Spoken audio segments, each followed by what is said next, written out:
Now, guys, it's Matt from the LA Sports Brotherhood, and USC unfortunately dropped a tough game to Minnesota. They lose 17-24.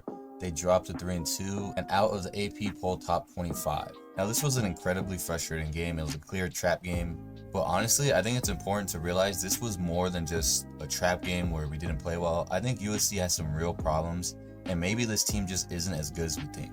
But starting off with the offense played god-awful. I mean, bottom line, we have to execute better. We have a very, very clear weakness that everyone knows about, which I will get into in a little bit. But with that weakness, we can't afford drops. We can't afford these miscues. We have to execute to perfection. So the third down drop from Branch, you got to be better. Not to mention the wideouts. The wideouts were a non-factor in this game. That was supposed to be a strength coming this year. And I still believe it. I even made a video about how good these guys can be. But they were strapped up in this game. Jacoby Lane was nowhere to be found. Zach Branch was nowhere to be found. And overall, this passing game just has not been what we expected. And I will get into the personnel and the weakness I was talking about, which we all know about. But as of right now, a fumble and 2 picks, that can't happen. We have started slow in 3 different games. All Big Ten opponents, 2 of them on the road. We lost both of those games because we started slow. We turned the ball over. We had drops. We didn't execute. Penalties, whatever. We got to be better in execution. That was my biggest takeaway from this game specifically. As for the future of this team on the offensive side of the ball, we all know what the weakness is. It's the offensive line, more specifically, the 2 tackles. I love Pregnon, love Monheim. Those guys played all right. Eleni Noah, it's just like hit and miss. Like, he looks awful in certain reps. He looks pretty good in certain reps, so I don't really know what to get out of that. But the 2 tackles, more specifically Mason Murphy, have to be better. Going into this year, all offseason, I said, we cannot go into the season with Mason Murphy as a starting right tackle. Guess what we did? He's our starting right tackle. He's costed 2 games. I mean, really, he's just not a good football player. I'm sure he's a great guy. It's nothing against the kid, but he is not a good football player. That interception was his fault.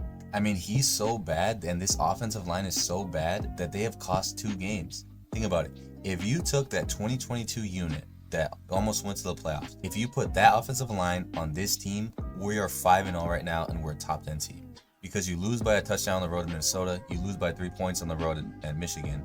If we had a better offensive line, more specifically, better tackles, we win those games. It doesn't lead to that pick. It doesn't lead to all those sacks in that Michigan game. And the worst part about it is now we got to face probably the best edge rushers in the sport on Saturday against Penn State. And it doesn't end there. We still got Notre Dame. We still got Rutgers. We still got Nebraska. All these physical defensive front. We're in the Big Ten. This is Big Ten football. We got to improve on the offensive line. And I'm going to call out Henson because Henson should be getting the same criticism as Alex Grinch. Maybe that sounds a little extreme, but Grinch cost us the past 2 seasons. Henson is costing this team right now. The O-line is the problem with this football team. It's not Miller Moss. No, he doesn't need to be benched. Miller Moss is fantastic. He's a great quarterback. He's smart. He knows when to make reads, and he's very accurate. The only way he can do that is if we protect him. And right now, that's just not happening, and that's the biggest problem. On a USC Lincoln Riley team, the problem is not the defense, it's the offense. More specifically, it's the offensive line. Woody Marks in this running game had a fantastic day. Woody Marks is one of my favorite Trojans I think I've seen. He just has that heart, and he was incredible in this game. I do think we should have stuck to the run a little bit more, but overall, no complaints about Woody Marks. If you're Quinn Joyner, you can't have that fumble, but I trust you to be better. Just bounce back from that. We cannot have that. But overall, the running game was good, and this all really just comes down to the offensive line and the stupid mistakes. We got to execute better. The last complaint really is the receivers, and this really shocks me. Honestly, after that Wisconsin game, I thought Lane would take that step as the number 1, but it's too inconsistent. One week we look like, oh, Branch did great against Michigan, and then, okay, Lane's going to take that step as a wide receiver 1. We need consistency from this position. Those guys were not getting open, and Deuce Robinson, it seems like he's getting open, but we just can't find him for whatever reason. But the most disappointing by far is Zachariah Branch. I don't know what's going on. He's not even making plays in the special teams. We start with like awful field position every single time. I believe we're like 120th and something in starting field position off of a punt. That's gotta be better. So all these young wideouts, you're all incredibly talented. You've all made plays. You've all had a good game of your own. Just need it consistently. So overall for the offense, it wasn't a great day. Every time we don't play well, whether it was this game, the Wisconsin first half, or the Michigan game, it comes down to the same 3 things. Field position, execution, and the poor offensive line play. Those 3 things got to get better. And Henson is officially on the hot seat. Now moving over to the defense, I think this was maybe the worst game we've played, but overall, I don't have questions about Danton Lynn. I don't have questions about the scheme. I think this defense just isn't that talented. We don't have, I mean, think about it. We don't have, the NFL guys on this defense. And we're missing our best player, obviously, in Eric Gentry. But I will shout out Kobe Pepe and Nate Clifton. Like I mentioned earlier, I had questions about the offensive line and more specifically Mason Murphy going into the season. I also had questions about the interior of that defensive line, and those have been answered because of those two guys and also Gavin Meyer. Clifton and Pepe played a hell of a game, so shout out to them. That's going to be so crucial against Penn State next week and the remainder of the season because they're going to want to run the ball down our throat. But the big problem was the tackling. It came back to haunt us. I don't know what it was, but the tackling struggles returned. And like I said, I do think it's not, a scheme thing like with Cringe, where they're just always out of position. I think it's just more of a personnel thing. But the problem is it was from guys who have made plays for us. Mason Cobb, Mascarenas Arnold. We just gotta play disciplined football. We gotta tackle. We are not as talented as a Georgia, as a Texas. We have some talent, but we got to make the plays. We have to tackle. We're not a team that's going to get a lot of sacks. We're not a team that's going to get a lot of turnovers.